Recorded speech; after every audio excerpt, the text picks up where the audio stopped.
afternoon, everybody, and thank you for being here today. My name is Barry Grudenchik, and I have the distinct honor of being president of the Queens Jewish Community Council. And I'd like to say I'm happy to see all of you today. Cannot hear you. Well, I'm doing the best I can. Some people are happy when they can't hear me, so I'll leave it at that. We're going to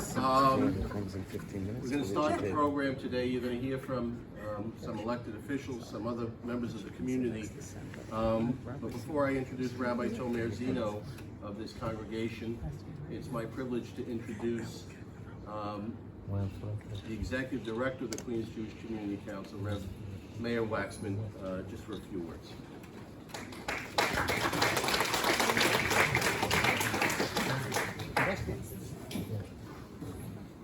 Sefer Tehillim, the book of Psalms, holds a special place in the Jewish tradition.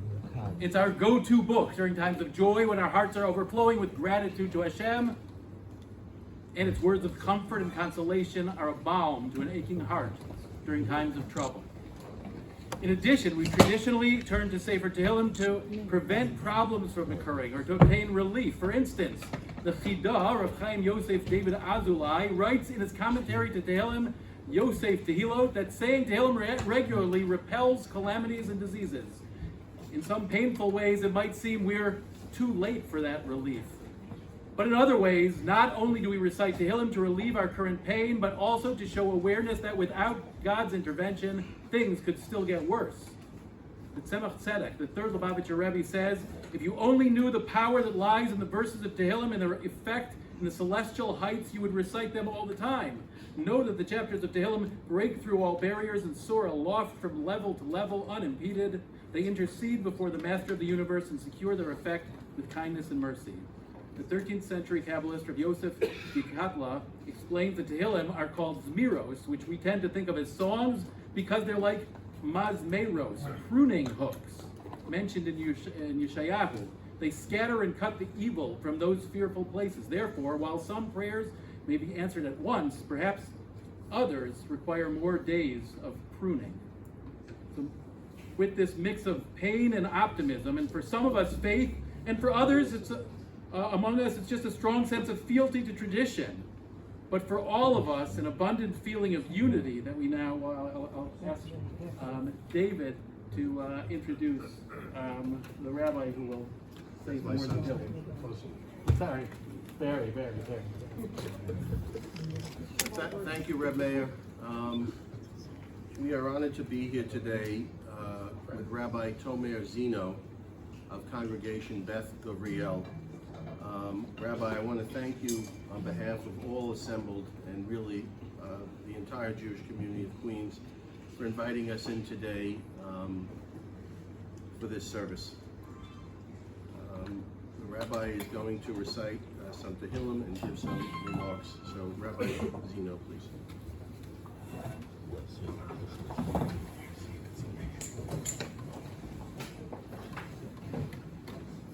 Thank you all for coming.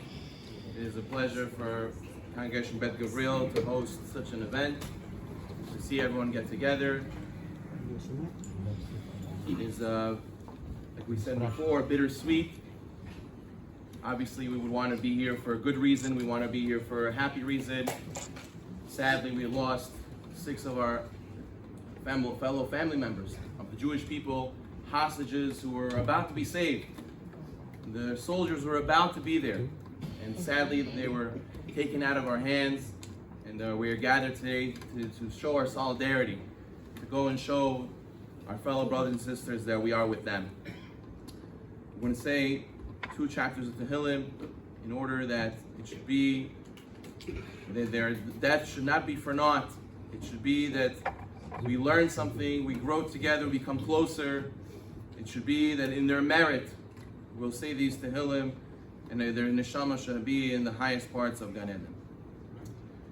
We'll say Lamnatseach Mizmor LeDavid Yancha 20 Yancha Adonai Biyom Tzara Yizgavech Hashem Elohei Yaakov Yishlach Ezecha Mikodesh Mitzion Yisadeka Yizkor Kol Michotecha Ve'oladcha Yidash Esela ייתן לך חלבבך וכל עצך ימלא.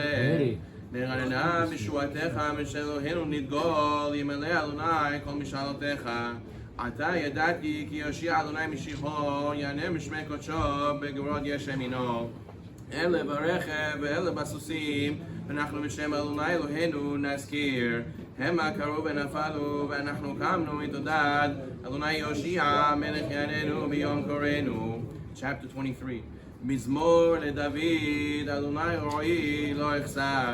בנאות אשר ירביצני, עם מנוחות ינעלני. נפשי ישובב ינחנו על גלי צדק למען שמו. גם כי ילך רגץ על מוות, לא ירא כי אתה עמדי. שבטך ומשענתך הם ינחמוני. תערוך לפני שולחן נגד צורריי. נשענת בשם ראשי כוס הוויה. אך טוב וחסד יפוני כל ימי חיי. ושבתי בבית אדוני לאורך ימים. You may be seated.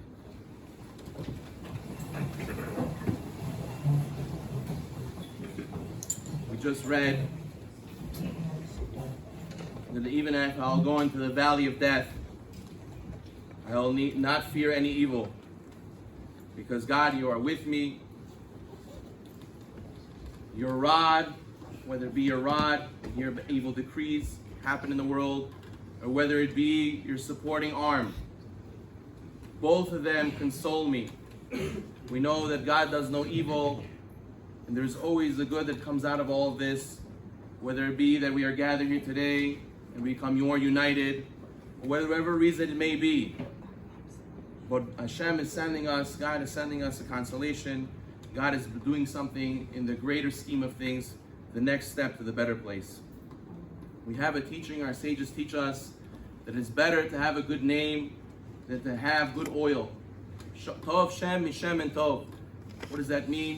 That means that if a person has, let's say, an oil spill on the highway, one of the ways that they deal with this issue is they put dirt, they put sand, in order that the people should still have traction and there shouldn't be a total wipeout.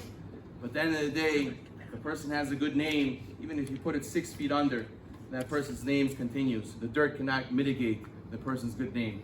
We remind ourselves after events like these how time and our life is so precious.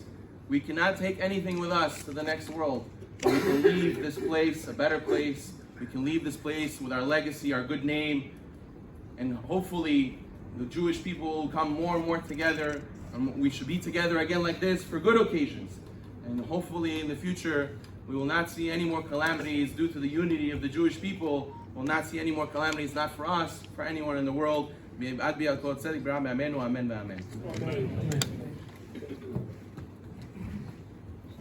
Thank you, Rabbi, and again, thank you for opening up this wonderful building to us. I woke yesterday, like all of you did, to this terrible news and started to think about what we could be doing. And before I could think about it, your Councilwoman Lynn Schulman was thinking about it. Before I could take some action, your Councilwoman Lynn Schulman was taking action, and she was acting. And I have been in and around government for a long, long time. And trying to get something done on the Sunday of the Labor Day weekend in New York City is not easy. We'll leave it at that. So we are greatly indebted to you, Councilwoman, for bringing us all together today in sorrow, but also in hope for a better tomorrow. And it's altogether fitting and proper that we be here today to do this. So I would like to introduce as our first speaker, following Rabbi Zeno, our Councilwoman from this community, Lynn Schulman.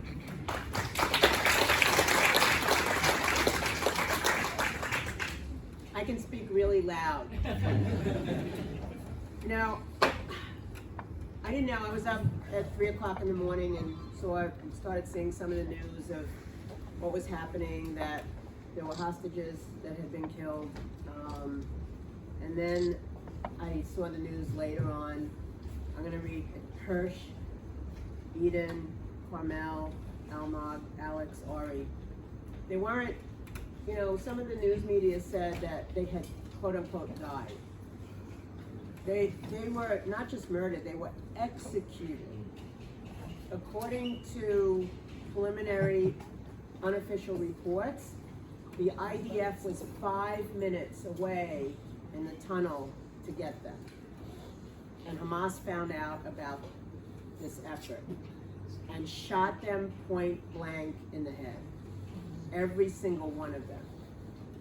And today, on the day of Hersh's funeral in Israel, Hamas released a video of all of these individuals with interviews of them before they had killed them.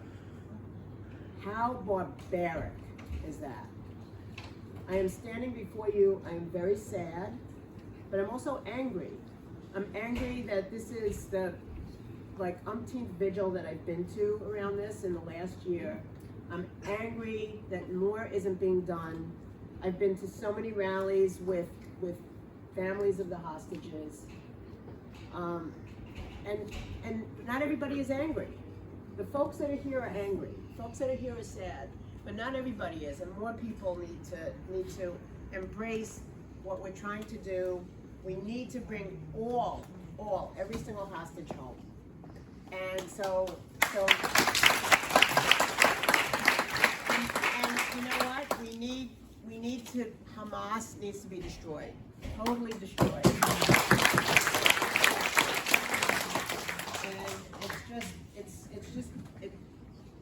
it's hard. It's very hard. It's hard because I'm the only Jewish council member in Queens, and so and I'm part of the Jewish caucus. I do what I can around this. I mean, we're coming up on the 1-year anniversary. We're not anywhere further. There was an initial release of some hostages, and then nothing. And by the way, Hersh had been wounded when he was taken hostage. He lost his arm. And he was, I'm sure, in pain and torture, and they decided it was better to kill him than for him to be rescued. We can't keep going on like this. We need to be together. I'm glad that the rabbi said that we're all together here. And by the way, I did have some rabbis contact me this morning to ask me for more information about the Baharian Jewish community, because not everybody is familiar. But they are, the Baharian community is wonderful, and they're a big part of my district. And so I hope this is an opportunity for people to get to know each other from the different congregations, because I think it's an opportunity for us all to come together for this one piece that we want. We want to be together so that we can go and say, we want the hostages home. If anybody can see my yellow pin that I'm wearing, I was in Israel in February. And I met with the hostage families, and when I first saw the news about the hostages being killed, I was hoping it wasn't the family that gave me this, which is Ofer Calderon, sorry. And it wasn't, but I met with his family. They told us in excruciating detail what happened, and yet nobody, it's interesting, nobody seems to believe the Jewish community. If something happens to somebody else, people believe it right away, but when it happens to the Jewish community, they don't believe it. They didn't believe, even now, with the deaths of these individuals, there's not a huge outcry over it. The general media, the mainstream media doesn't really say much. And that's disgusting. Their parents, the Hersh's parents were at the GNC, which you'll hear about when the Congresswoman speaks. And I actually saw Hersh's mother this morning, because the funeral was this morning, talk about how Hersh is finally free. Can you imagine them saying that somebody is finally free because they're dead? That's horrible. So I'm hoping that this is a way for us. I wanted to do this because it's so important for all of us to come together to share our pain and share our anger and hopefully get to a better place. Thank you.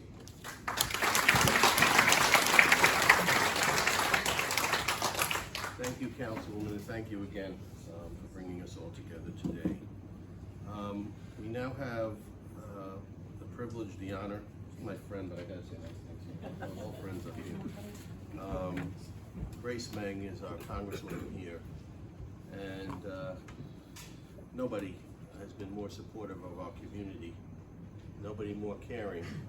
On the day of the massacre, Grace contacted me directly, and we were davening. Yes, I see you, sir. We were davening that evening, my wife and I, at Eitz Chaim, which is on Union Turnpike. And she came there, and she spoke from the heart. And I was in tears when she was done speaking, and a lot of the congregants in tears, as was the congressman. And this is the kind of friend that we have, and he's representing us in the United States Congress. Not letting anything go, not letting anything go past.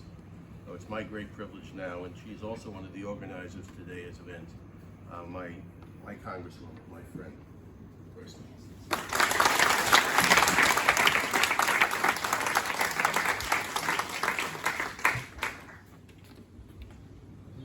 Thank you so much, Barry. Hersh, Carmel, Alex, Ori, Almog, Eden.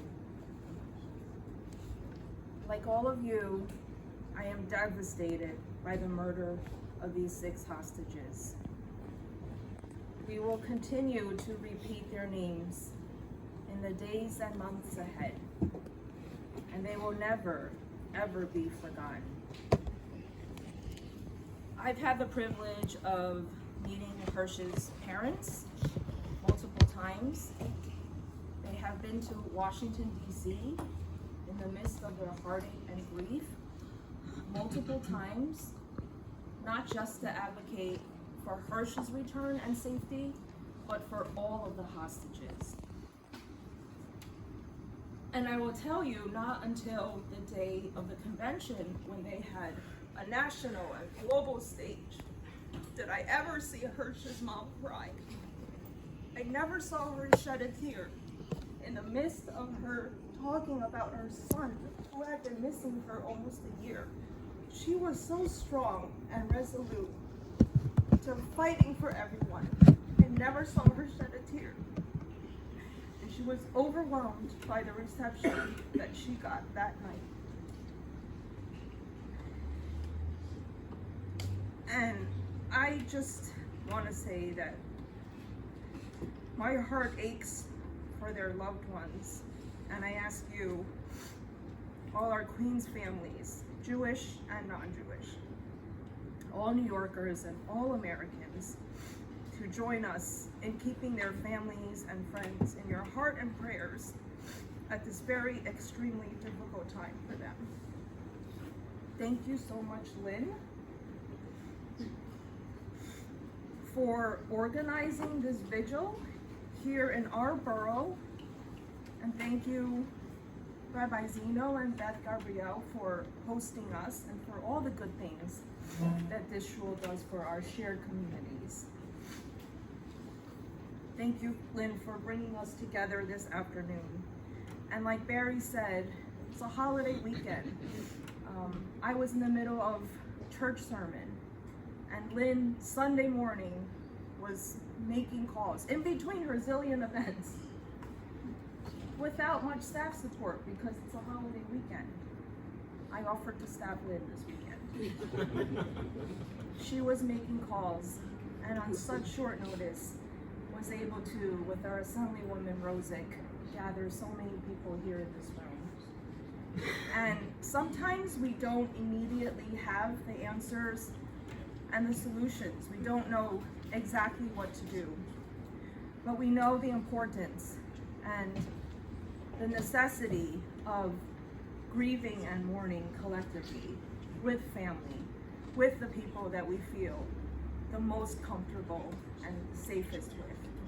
And whether it's October 7th, like Barry said, or whether it was today, the day after, this is where I and so many of us feel like we need to be with our family and with our community to mourn collectively.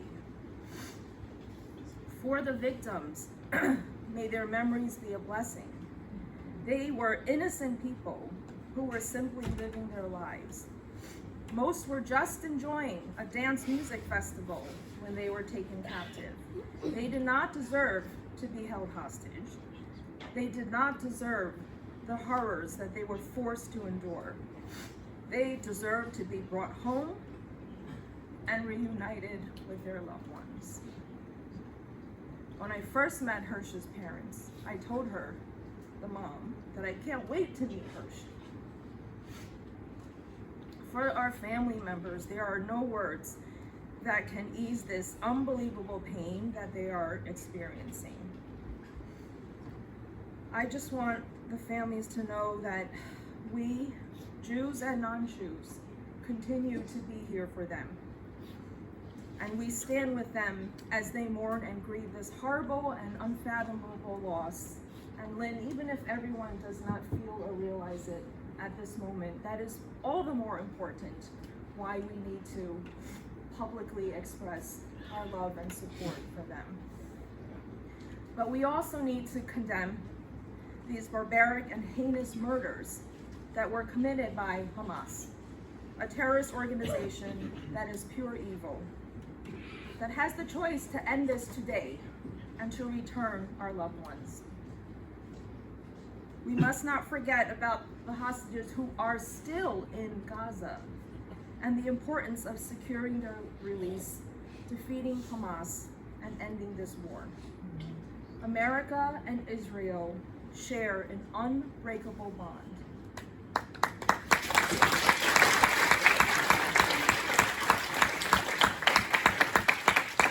I know it feels hard. I know people in the Jewish community feel abandoned sometimes, especially in recent months. But know that U.S. will continue to stand with our ally and our Jewish community during this dark and tragic period.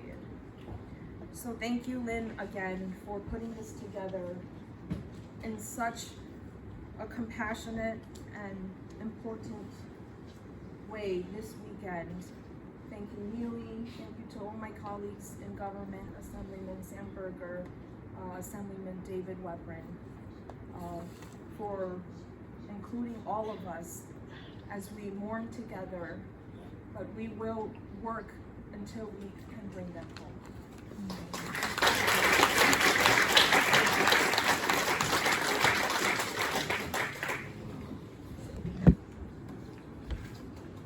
See Councilwoman Salvina Brooks Powers is with us. Thank you for being with us. All the way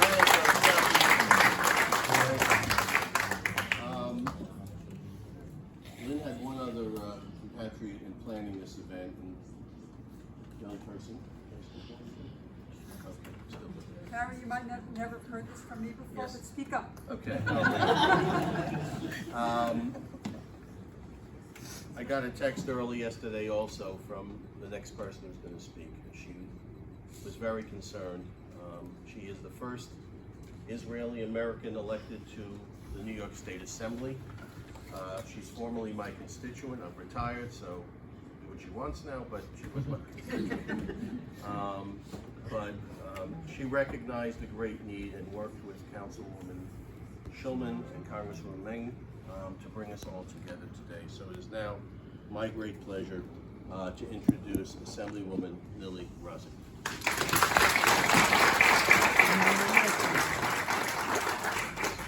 Thank you, Barry, and to QJCC for bringing us together. I'm going to try and talk as loud as I can because I know people in the back also want to feel included and a part of this. It's hard to find the right words. It's hard to find the right feelings because it's all mixed together. Rage and anger, sadness, emunah for the 6 neshamot that were lost. 6 people who were executed in a 65-foot deep tunnel after being held captive for 11 months. Some were mutilated on day 1, like Hersh. Some were tortured throughout. All were extinguished when they were about to be found.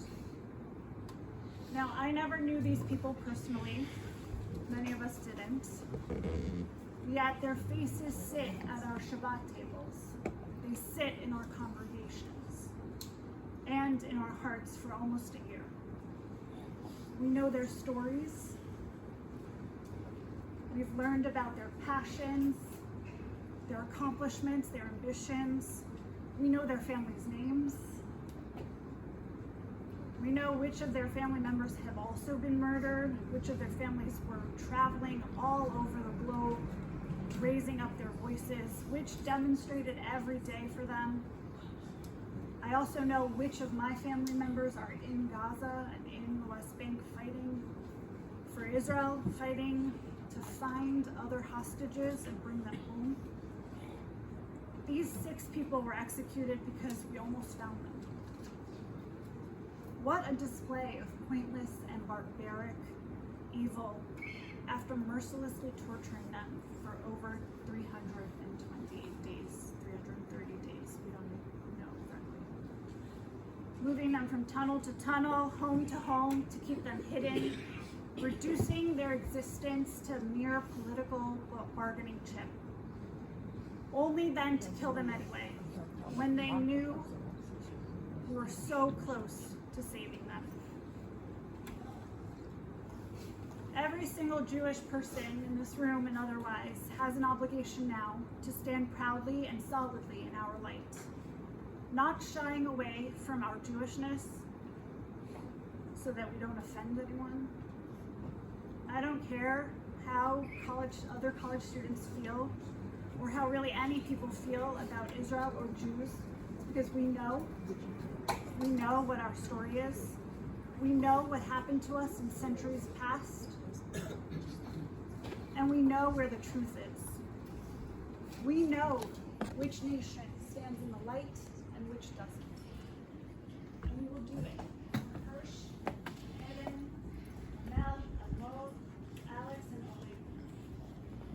For every Jewish student who's going back to college campuses this week, for the men and women in the IDF who fell too soon protecting all of us, for the babies who only know captivity, for those who haven't felt their mother's embrace in over a year, for the state of Israel, the only democracy in the Middle East, preserving our values of a free nation, preserving our freedom of religion, preserving our freedom of worship, preserving our freedom to live without fear of persecution. And we will do it for all of us. I know we feel sad today, but we should also feel a little bit of hope. We are a nation of believers. We have emunah, we have bitachon, and after almost 11 months, we still have to have hope. That is who we are as a nation, as a people, as Queens residents, as New Yorkers, as Jews, as allies. May we be blessed to see an end. May we be blessed to have them back home with their families. May we be blessed to see when we can bring all 101 hostages back home. Thank you.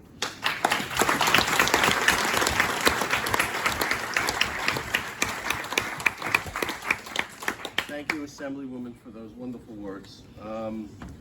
Before we get to our next speaker, I just want to introduce all of the rabbis. I hope I have them all.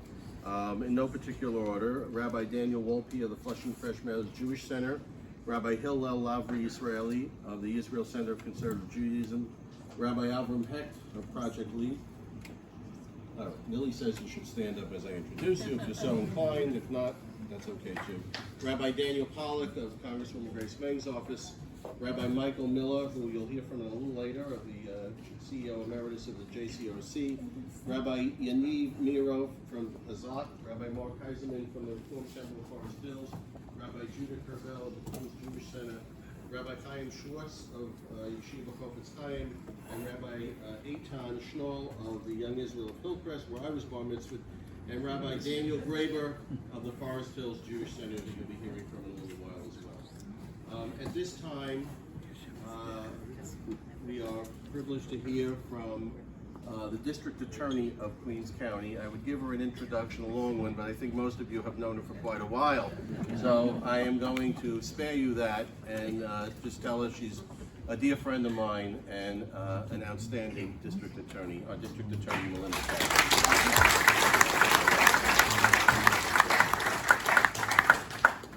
Good afternoon, everyone. I was on my way over here trying to figure out what to talk about. Many of you know me long enough to know that I don't normally have that problem, but I did today. It's a very sentimental year for me, and those of you that know me know that I've talked about this a little bit. This is my 30th anniversary in public office. 30 years ago, I got elected. 30 years. My son was bar mitzvahed this year. My second son was bar mitzvahed this year. I never thought it would happen. It happened. I'm very happy it happened.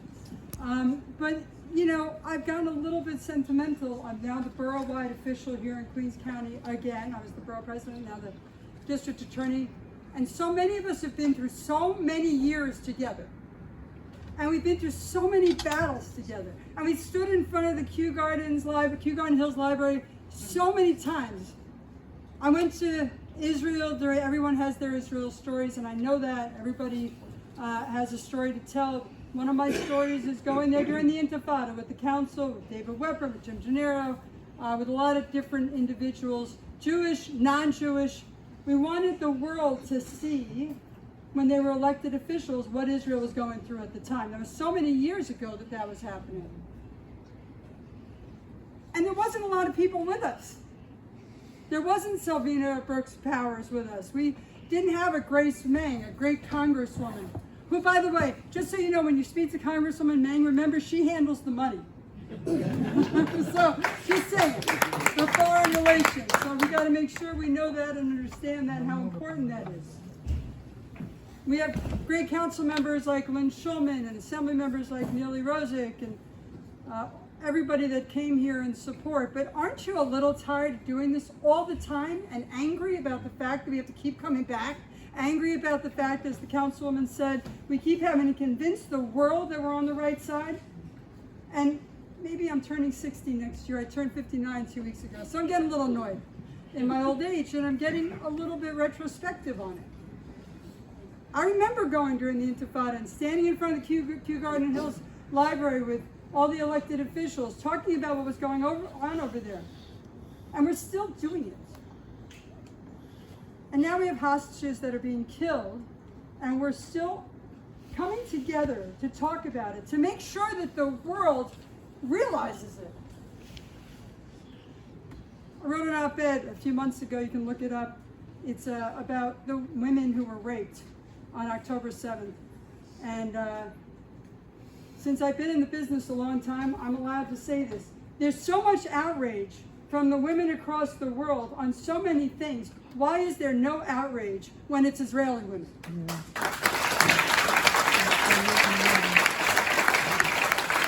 So, I think there's so much that we can do, and we do what we can. My kids go to school every day. I talk to them about what happens when someone approaches them, asks them about their religion. I tell them to be proud, and this is who we are.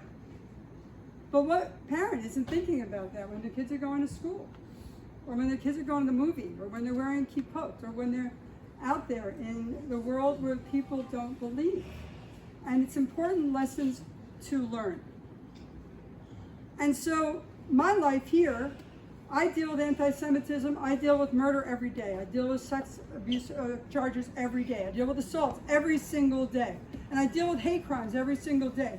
And there is a fact, which is that hate crimes have increased against the Jewish population 300% since October 7th. And so it's there, it's here, but we're coming up on a new year. And since I always like to have a little hope, I am so emboldened and strengthened by the fact that we are all here today. I am so strengthened and have such gratitude towards our council and all the rabbis and rabbanim that are here for bringing us together, to our congresswoman, who I have to tell you, no matter what is going on politically out there in the world, here, Israel, anywhere in the world, she is with us and stands with us every single day.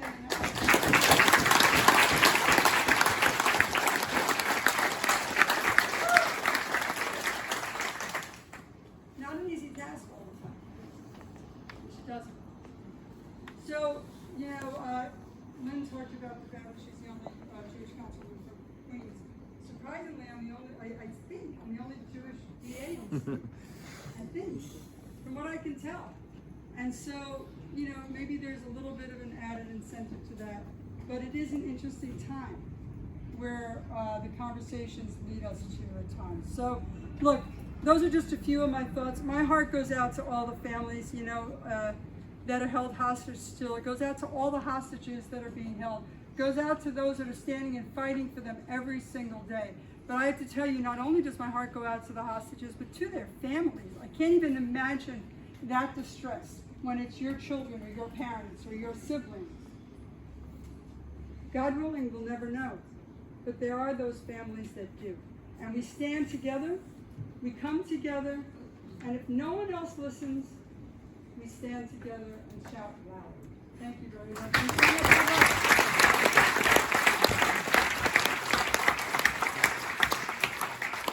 Thank you to our district attorney, Melinda Katz.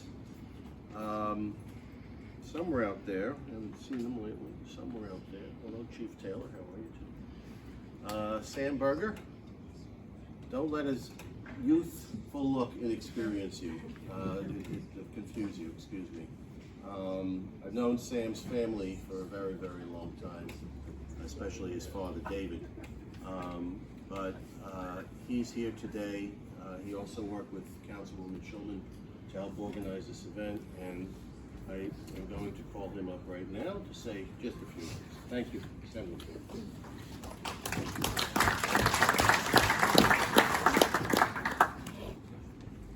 Thank you, Lynn, Grace, Neely, and everyone else who helped put this together, for opening up the doors to Beth Gavriel.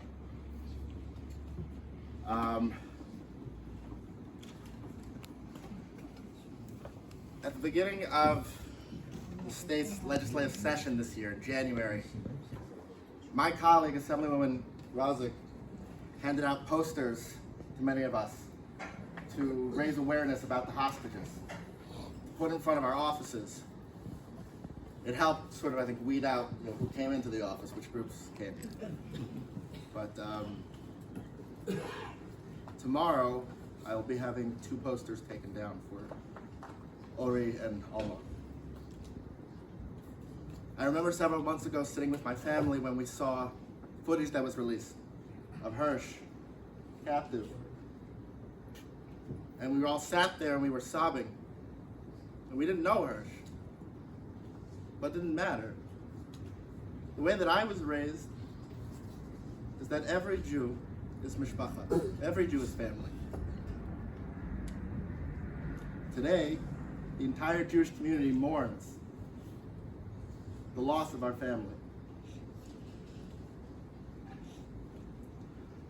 Back in 2018, there was an Italian journalist who had the opportunity to interview Yahya Sinwar, the leader of Hamas. And he gave his strategy for war in about 4 words. He said, no blood, no news. Yesterday there was blood, today there's news. See, Hamas has been waging a narrative war, using their own civilians as shields and as weapons to turn what should be a black and white discussion on the rape, murder, beheading of children, babies in ovens, making it into a gray discussion. And as many of us have seen, unfortunately, with college students across our country carrying signs that say, bring the war home and globalize the Intifada, Hamas is winning that narrative war. So now is the time, right now, for us to take back that narrative. Now when Hamas's evil is so blatantly clear, when they took 6 lives away from their families for no cause. That was not rebellion. It didn't help the Palestinian people. this pure hatred of the Jewish people.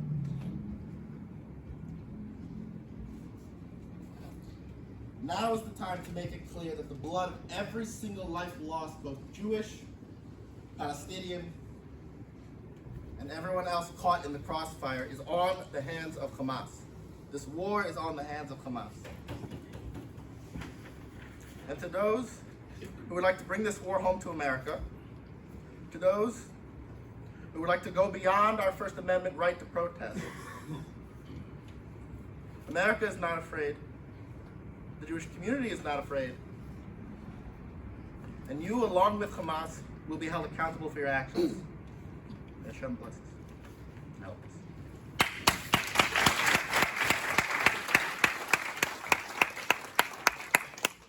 At this time, I'd just like to introduce a few people who have been working behind the scenes to help make this event happen. First is, I want to say how long I know because we're only 25, but Howard Pollack, please raise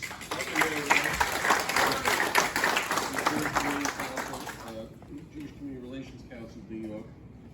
David Aronov, I saw somewhere. Please stand for the team. Aaron Sipperstein is out there somewhere from Met Council on Jewish Colonies. Thank you all for being here today. And of course, Pesach Osina, who has done more events than anybody else in the history of the City Council of the City of New York. He's everywhere.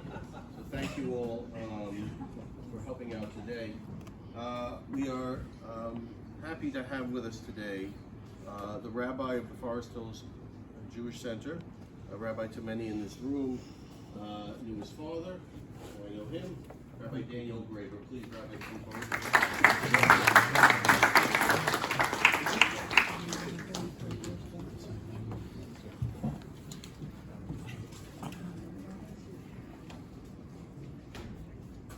The Torah Bible is very clear about what should happen when you find the body of someone who has been murdered. If you don't know who it was, there's an entire ritual, the Egla Rufa, and the innocent heifer, his neck is broken. Responsibility is taken by the leaders of the city, and justice is done in a little bit where in large part it was absent. In the Mishnah, in the early writings of the rabbis in the Masechet Sota, it teaches that when the proliferation of murderers occurred, when murder went from being a rare instance to something that was commonplace, that this ritual of the broken-necked heifer was ceased, that it ended. And it's easy to understand when you find so many people killed, so many people murdered, so many people who should be alive, to be overwhelmed by it, to say, we can't continue looking for this justice even in the modicum in which we seek to carry it out, because it's just too much. It weighs too much on our hearts. Right? We hear over and over and over again, and yes, I am sick of it, and yes, I wish we were not. And I could understand saying, I have to turn off the news, I have to stop paying attention, I just can't do it anymore. I think that is a natural feeling to try and protect ourselves from the pain of the reality that innocent lives can be removed from this world over and over again, and that their murderers can continue to escape justice. But it's not because it was too much to carry out justice to continue this ritual that it was discontinued, but rather because there were so many people who were murderers, you knew who they were. You could round up the usual suspects, point them out, and assign blame rather than go through this ritual of saying, someone was murdered and we know not by whom, and so I don't know where to point the finger. Right? When such tragedy happens, we want to assign blame. We want to say this is why and this is whose fault it is. I hesitate next to some of my favorite politicians in the world to say, but there are lots of people who have lots of politicians on this side or that side of any aisle or coalition to point at and assign blame.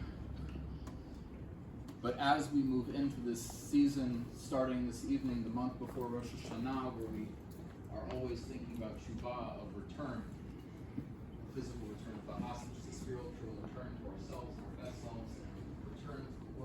state in which it should be. There is only one place to assign the blame because we are granted by our Creator free will. Every single person can choose their actions at any given moment. And at the moment when salvation was so close for these 6 pure souls, right, these people who were martyred because they were Jewish in the ancestral Jewish homeland, their captors had the free will to say, there's no benefit for us to hold them, we need to run down this tunnel. Let's not take 5 minutes to murder them before we go. And instead they chose to kill people who should be alive, who should be in the arms of their loved ones, instead of being buried by them to death. And so we know where to assign blame. Accountability, responsibility will be a different discussion, but blame goes directly to those who are murderers, to Hamas, and to no one else. And that is the message that we need to continue sharing outside of this room, because the misinformation, the desire to assign blame to the victims, is overwhelming in the larger society. And this is a point, this is a place we are the people who need to speak truth always. That is a midah, that is a character trait that as we turn into the year, honesty and truth should be our clarion call. Starting on Wednesday morning, or maybe in this room tomorrow morning, customs differ, but we'll begin to blow the shofar from now every day until Rosh Hashanah. And the blowing of the shofar, the sound of the shofar is likened to tears, is likened to crying. Right, that sound of the broken truah of the shvarim is a wail.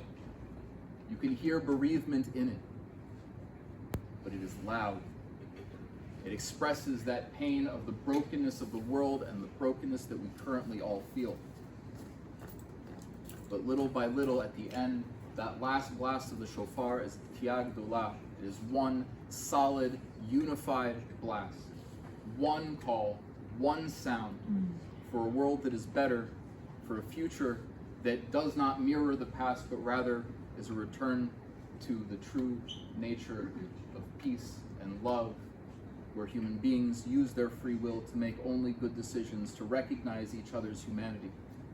So this humanitarian issue of hostages being held in tunnels far too long,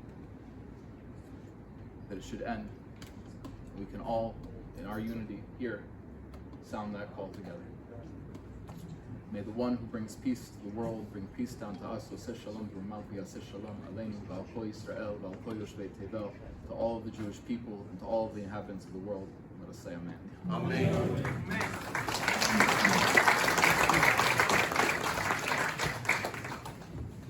Thank you, Rabbi. We're going to hear from 2 more speakers. One, that most of you know, my Assemblyman. I don't have to say a lot about you either. People know you, right? David Weprin has been in elected office since, I think, 2001. He was my councilman. Now he's my Assemblyman. He's been a dear friend for a very long time and a great supporter of the Jewish community. For a few words, Assemblyman David Weprin.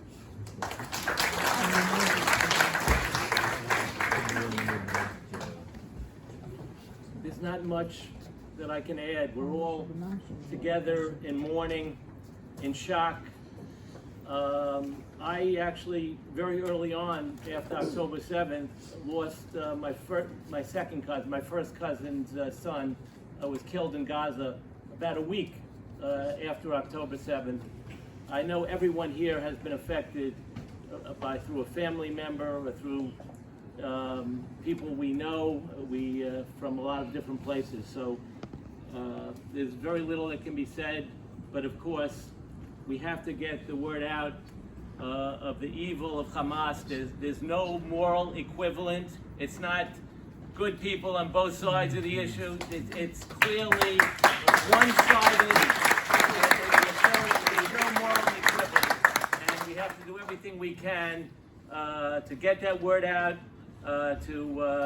Israel is still our only ally, the only democracy in the Mideast, and they should not be in a position where they have to justify what they're doing. So again, may the memory of all those that were killed, certainly the most recent hostages that were killed, may their memory truly be for a blessing. Thank you.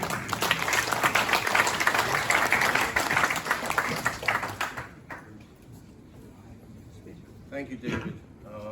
Just want to reiterate that point.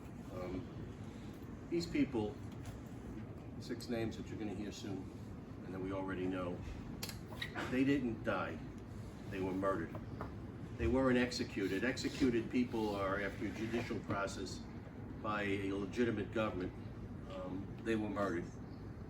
They didn't just happen to be found by the IDF, they were murdered.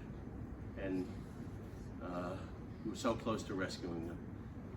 And so it pains me terribly every time I see that it's a little thing, but it's not such a little thing, because if I learned anything in my life, is that words matter.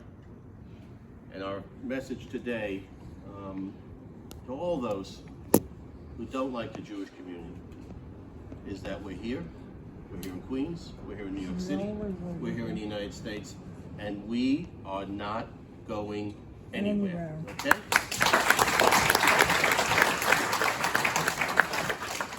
When you use the internet, think of Dr. Robert Kahn, a nice young boy from Queens who grew up in Flushing, got his PhD, got his undergraduate degree from CCNY, got his PhD from Princeton, went on to help invent the internet. And there were so many stories like that of New York City young people who've gone on to do great things who were Jewish. Our last speaker today, before we get to Rabbi Michael Miller, is, I think you're the highest ranking Orthodox Jew in the history of the city, New York City Police Department. And you're not even that old. Chief Richie Taylor is a fixture at City Hall and all over New York City. Wherever something's happening, you can usually look and see his smile and know that everything is going to be okay. And on behalf of everybody here today, I want to thank the New York City Police Department. I said this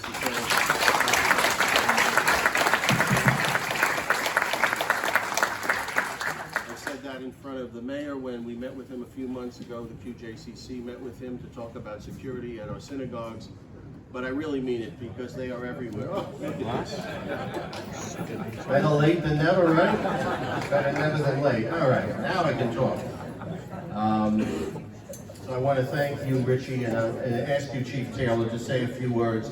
And then we're going to invite individuals up to light the candles, and then you will hear from Rabbi Michael Miller. And now I give you Chief Richie Taylor of the New York City Police Department. Thank you. Thank you so much. It's a deeply meaningful day for me. Of course, it's been horrific since October 7th. As the mayor said, as Mayor Eric Adams said on October 10th in the shadow of the United Nations, he said, we are not all right when we have hostages who have still not come home to their families, who are still in Gaza. We are not all right. That resonated around the world. It indicated, showed that we understand each other's suffering. You don't have to be Jewish to understand the suffering of a family who's Jewish, who's suffering. An attack on one is an attack on all. When we had that incident on the transit system just before the holiday of Shabbos, where an individual thought that it was okay to get onto a subway car and scream, are there any Zionists on this train? Raise your hand. Now's your chance to get out. For that person to have thought that that was okay, for anyone to have thought that that was okay, that there wouldn't be an arrest made by the NYPD, which we did. I was on a conference call. It took a lot of work. I was on a conference call with the NYPD legal team, the DA's office in Manhattan, and we said that that is not acceptable. We cannot let that go, because if we do, what happens if tomorrow someone gets on a subway car and says the same thing again? And now they substitute the word Zionist for any other population in the city. A person can easily just attack any other group, religious group, any other way of life, by changing the word Zionist to anything and say, raise your hand, now's your time to get off. That's why we made an arrest. That's why we had to send a clear message that hate is not tolerated in New York City, and not all speech is protected freedom of speech. Coming here today, look at the elected officials here, look at the leadership that you have here, look at the support that the community has from City Hall, from state. I see Shopsy, Shmira. It's incredible how fortunate we are to be in a city at this time. We've always had challenges in the Jewish community. Anti-Semitism is probably the oldest form of hate in the world. Not new to us. Nothing about anti-Semitism is new to us. Terrorism is not new to us. Coming together, sending the clear message. I believe at this point, we've never had a stronger showing of support from the Jewish community, from members of the not Jewish community, from elected officials, all the way from Congress, from our council, from the state, from the DA's office. We are so, the nonprofits, Michael, I know, we are so fortunate to have the community leaders, to have the elected officials, to have the voice that when one person comes together, how many other people follow. And from the bottom of my heart, I believe everyone here is a leader. Everyone here showing that leadership. And as an NYPD, as a police department, we will always stand as a strong, steady partner to the Jewish community, to all communities, to keep you safe, to make sure you feel safe today and every day. Thank you very much.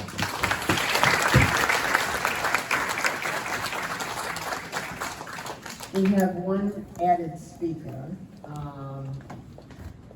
who I'm going to introduce, but before I do that, I want to tell you that if you go up online on the New York Post, you'll see a profile of Chief Taylor, and he's been amazing. He was out here a few days after October 7th and helped with us to put together a security briefing for all of the rabbis in the district. So please give him a round of applause.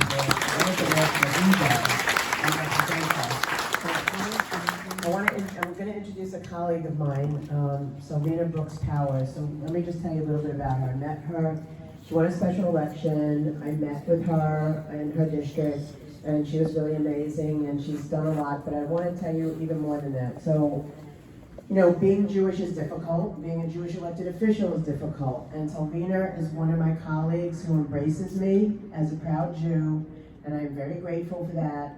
And when she heard that we were putting this together today, she contacted me and said she had met with Hersh's parents at the DNC, and she really wanted to come and pay her respects. And she didn't ask to speak, by the way, we just asked her to.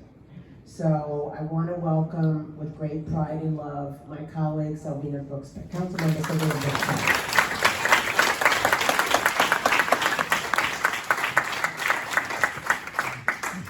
Good afternoon, everyone.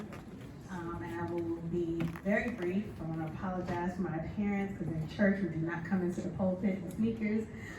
So I do ask that you forgive me. Today, as many know, is the West Indian Carnival that happens in Brooklyn. I left early today because I needed to be here. I needed to be here with each of you. I needed to be here with my friend Lynn. So that she would not be here alone, understanding how this tragedy has impacted her as well as the greater community. And just take a step back, I'm Selvina Brooks Powers, City Council member. I represent the 31st Council District, which includes the Far Rockaway community. So I have, you know, one of what I call, don't be offended, one of the most vibrant Jewish communities in New York City. I know I'll make you guys smile a little bit today.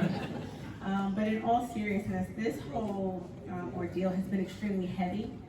And I've remained very close to the Jewish community in my district, making sure they feel heard, seen, and creating spaces where they can be able to have this dialogue. And it's unfortunate that we have to be here today as a result of what most recently transpired. And I remember at the DNC speaking, because there was a couple of families that were there, actually, that had families that are hostages.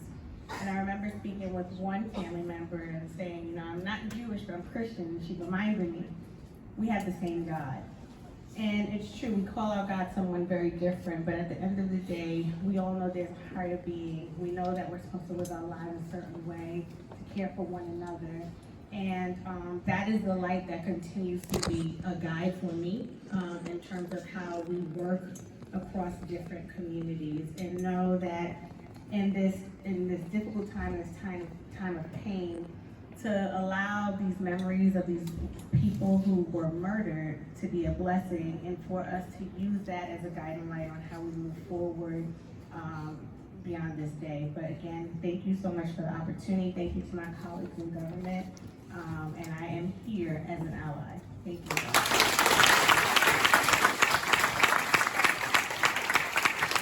Thank you, Councilmember. We're gonna light 6 candles now. Mayor, do you have the names, please? Thank you very much. First candle will be lit by Howard Pollack in honor of Eden Yerushalmi, who was 24 years old.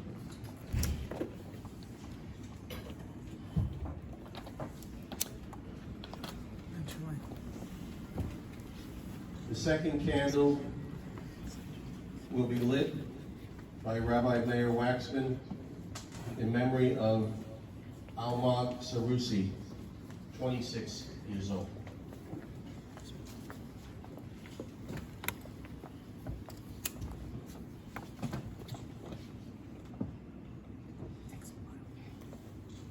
The third candle will be lit by Pesach Osina in memory of Alex Lobanov, 32 years old at the time of his death.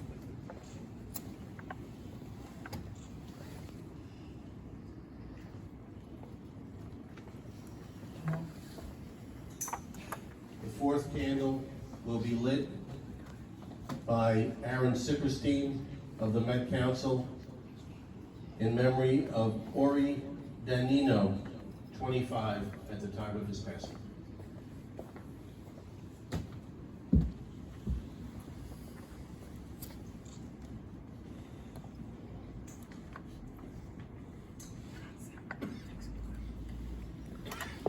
The fifth candle will be lit on behalf of all the Rebbeim assembled here today by Rabbi Avram Hecht, the project lead, in honor and the memory of Carmel Gott, who was 39 at the time of passing.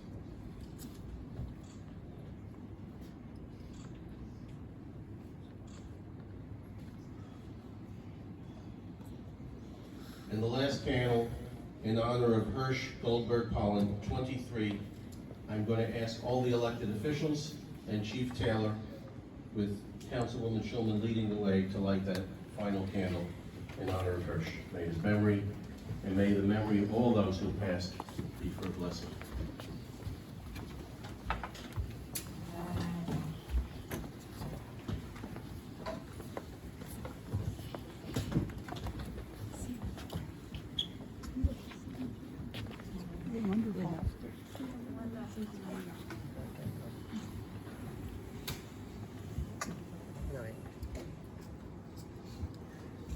Not the best person that did this. Don't smoke, so.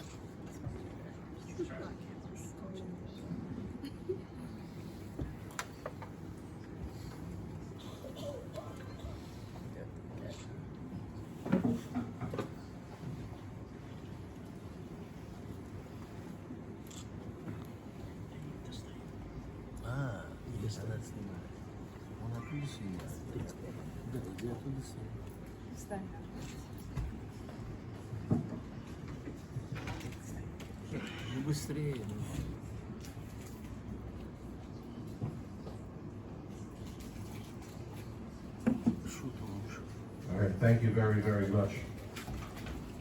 At this time, I'm going to ask the elected officials to return to their seats. At this time, we are honored to have with us the CEO Emeritus of the New York Jewish Community Relations Council, Rabbi Michael Miller. A number of years ago, I was with Rabbi Miller on a pilgrimage to Israel, and we visited the settlements on the Gaza border. We were met there by wonderful, wonderful people who wanted nothing more than to live in peace with their Arab neighbors in Gaza. Unfortunately, many of those people are no longer with us, having been murdered on October 7th. I will always remember them, and I didn't realize how profound that visit would be at the time I made it, but here we are. So, without any further ado, for a few words and to lead us in the Kelmoli Rachamim, in the Mourner's Kaddish, and at the end, when we're done with the Mourner's Kaddish, in a sign of hope, we are of course going to sing the Hatikvah. So, Rabbi Miller, please come forward.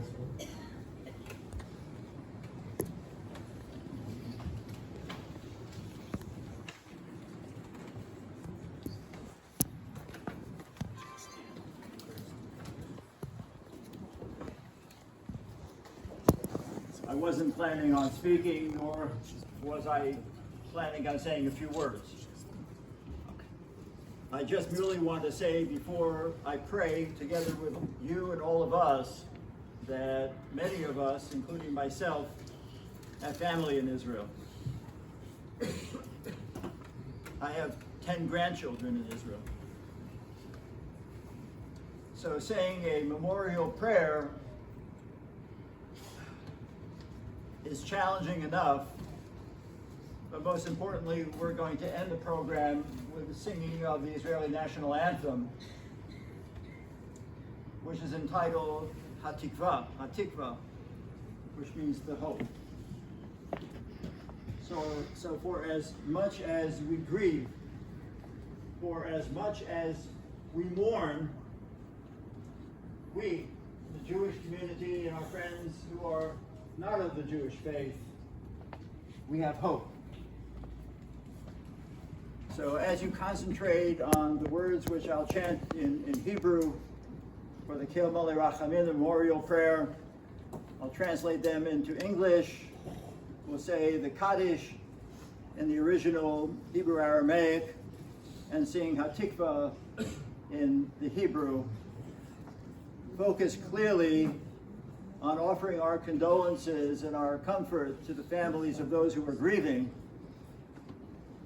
but also the hope that we all have for peace and for better days. It's interesting that at the end of the Kaddish prayer, the last sentence is, Oseh shalom bimromav, hu yaseh shalom aleinu, ve'al kol Yisrael.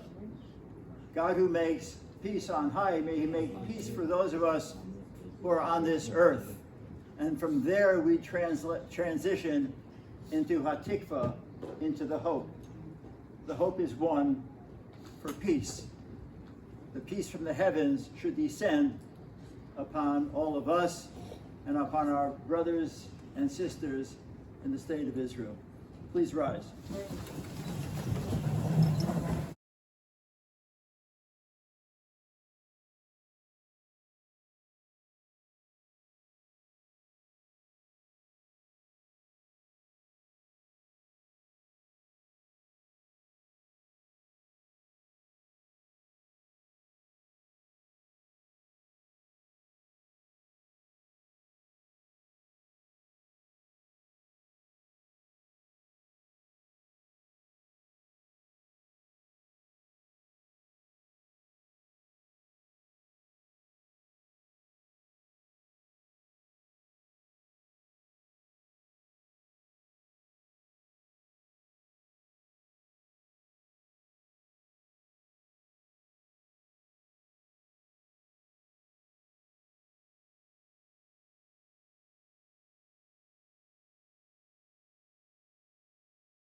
המאירים ומעזים לנשמות 6 חטופים שנהרגו ושנרצחו כיהודים ושהלכו לעולמם על קידוש השם, שנהרגו ושנרצחו בידי המחבלים מחמאס יימח שמם הברברים האלו. בעבור שאנו מתפללים בהזכרת נשמותיהם בגן עדן די מנוחתם. לכן ברחמים יסתירם מסתר כנפיו לעולמים ויצור בזרח את נשמותיהם. אדוני הוא נחלתם וינוחו בשלום משכבותם ונאמר amen. O God, full of mercy, who dwells on high, grant proper rest on the wings of the divine presence of the lofty levels of the holy and the pure ones who shine like the glow of the firmament. For the souls of the 6 Israeli hostages, Ori Danino, Eden Yerushalmi, Hersh Goldberg-Polin, Carmel Gat, Alex Lobanov, Almog Sarusi, who were so brutally murdered as Jews in the sanctification of God's name by the barbaric and abominable Hamas terrorists. May their resting place be in the Garden of Eden. Therefore, may the Master of Mercy shelter them in the shelter of his wings for eternity, and may he bind their souls in the bond of life. Hashem, God, is their heritage, and may they repose in peace on their resting places. And now let us respond. Amen. Amen. Yiskadal, Yiskadash, Shemei Rabbah. Bi'olamah divrach Yerusei, Bi'amlich Malchusei. V'chayechon, V'yamechon, V'chayei Dechol Beis Yisrael. Ba'agala u'bizman kariv Yimru Amen. Yehei Shemei Rabbah. Yisbarach, V'yishtabach, V'yispahar, V'yisromam, V'yisnaseh. V'yishadar, V'yishaleh, V'yishalol, Shmei Dekusha, Richu. Ve'ela min kol birchasa v'shirasa, Tushmasa v'nechmasa, Amirah v'yama v'yamru Amen. Yehei Shalom Rabba min Shmaya, V'chayim Aleinu v'al kol Yisrael v'yamru Amen. Oseh Shalom Rabba, Hu ya'aseh Shalom Aleinu v'al kol Yisrael v'yamru Amen.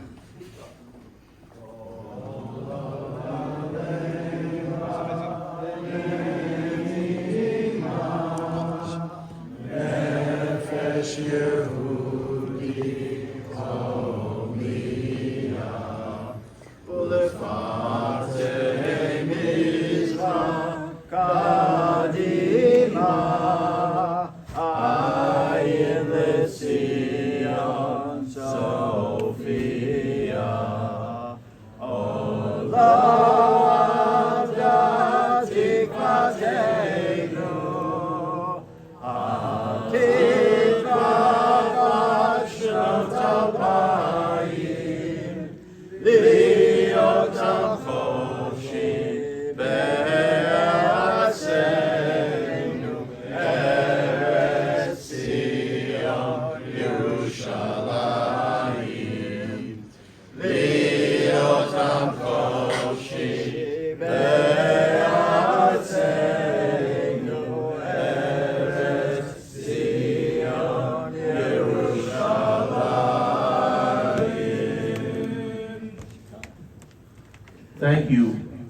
Thank you, Rabbi Miller, and thank you to each and every person here, our elected officials. Again, thank you to Councilwoman Schulman for organizing today's event. Please go in peace. Please call somebody you haven't spoken to in a long time and give them regards. That's where we are today. Thank you again.